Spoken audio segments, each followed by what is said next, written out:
If it was easy, everybody and anybody would do it, but not everybody and anybody does it. If it was easy, you wouldn't need to be trained for it. Yeah? And you need to be trained for it. So, yes, some things are easier than others in comparison, but every job requires a specific set of skills. Changing a tire on a car is easy, but some people can't do it, right? So it's look, here's the baseline. You were not employed to teach these children. You were not employed to teach these children. You were employed to pass them. Now, I'm not saying right or wrong. I've got a strong opinion about it, right? I'll tell you openly, I think it's wrong. And that's why I wouldn't do it, because you're employed by the system to pass these students. You think that you're employed to teach them.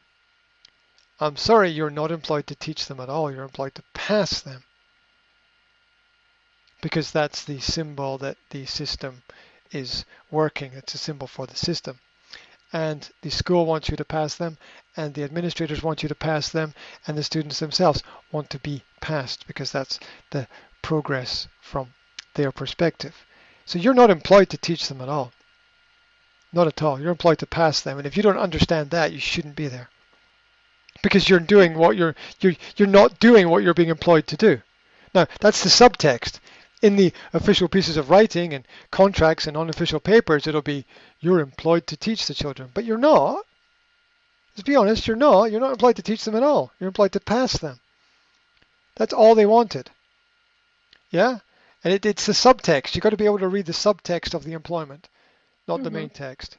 And when you read the subtext of the employment, you're there to pass them. So you go in there and you do whatever it is you do, whatever that is, and then you pass them and you move on.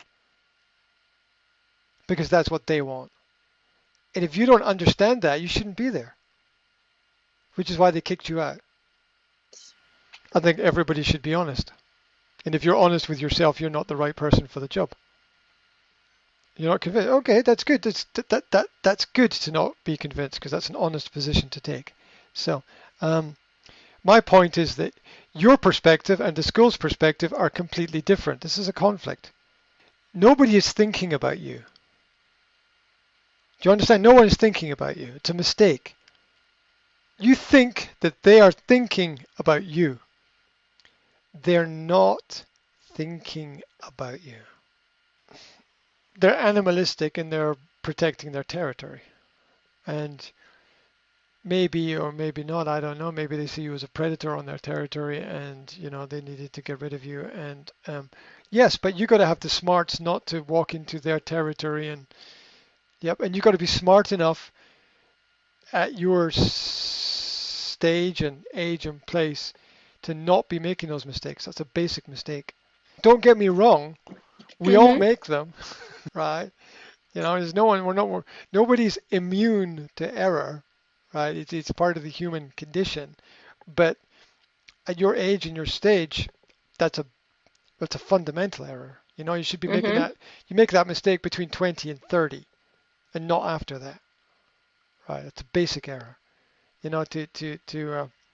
If you walk into the, if you're whatever the team is, whatever the game is, if you're employed to play for the team in the game and you walk into the room and you realize that you don't have what it takes to fit into that team, then you got to leave.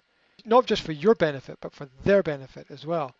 Because they'll find somebody who suits them and make them happy, and you have to go another road, another way, because the end result is just going to be more confusion and more conflict, and it's unnecessary stress in life. And as you quite rightly pointed out, a lot of the mistakes are looking back in hindsight, the mistake happened at the beginning. You've got to be honest with yourself about it. It's your duty to be honest with yourself and nothing else. And if honesty means that you say to somebody, this is bad, or this is wrong, or this is not for me, or I made a mistake, then that's the beginning of the solution. not to continue down the same road, unsure and uncertain.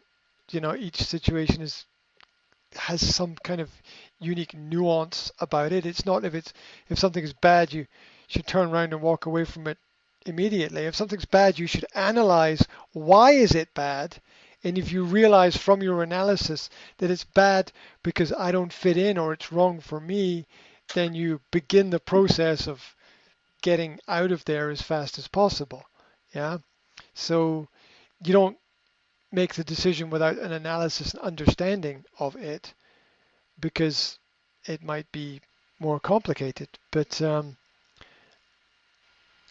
there's a need. The Bible says there's a way that seems right unto a man, but the ends thereof are death. And within that is the understanding of the fact that we need to change our direction if we understood that we've made mistakes. And we need to communicate that to people as well. And you need to communicate to somebody that, okay, you'll fund this and I'll work at it, but we still have to understand that the future's unwritten, and we may discover somewhere along the way that this is not the right path, and we may have to change our path along the way, and we need to be able to refine and redefine our objectives as we move forward. And the reason for that is to avoid the unnecessary stress. A little bit of stress in terms of progress is useful sometimes. It's going for a jog, you want to sweat. Going to the gym, you might want to lift heavy weights. You want to put yourself through that to make yourself stronger. But you don't want to be going through it if there's no overall benefit for everybody, or if the end is going to be a conflict, or if, look, you're smart, you knew where it was going from the beginning, but you didn't have the guts to stop it. You kept going. You didn't have the courage, but you kept going because you felt duties and obligations to the people around about you. But your duties and obligations will kill you, right? In my experience of life, the gut is always right.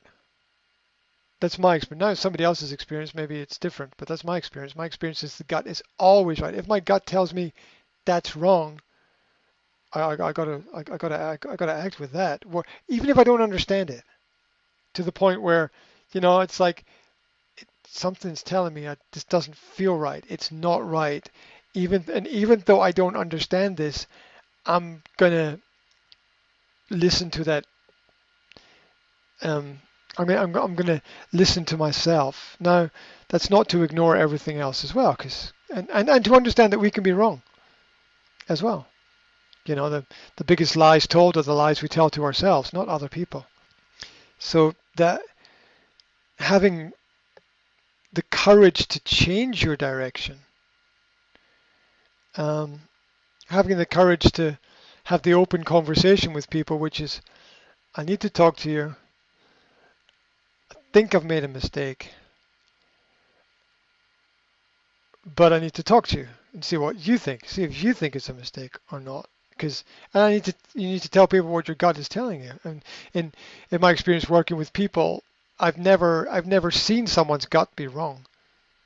I've never seen it be wrong. It's like people I knew it from the start. I kind of felt something, but I sort of tried to ignore it, or sweep it under the carpet or something, or just pretend it wasn't there. But it's always really there somewhere. So and the only way beyond that, as I've said, is with kindness and gratitude, and dropping the resentment. And in a sense, the way to look at the past is that it is lost. In many ways lost. Lost in the sense of you can't find it, and lost in the sense of you didn't win. Right? You can never overcome your bad experiences because they made you who you are. You must accept and appreciate yourself for who you are. Other people's opinions are irrelevant because you'll never... Look, to get acceptance and appreciation from other people, they have to be happy with you. and to want other people to be happy for the things that you do is to seek something that's beyond your control. Happiness is generated by ourselves from within ourselves. We can slightly affect and influence other people's happiness, but it's not the way we want to go. We just want to let them be. We spend the truth is we as human beings spend most of our lives trying to keep other people happy in one way or another. Our partners, our friends, our family, our neighbors, our colleagues, whatever. And we all fail.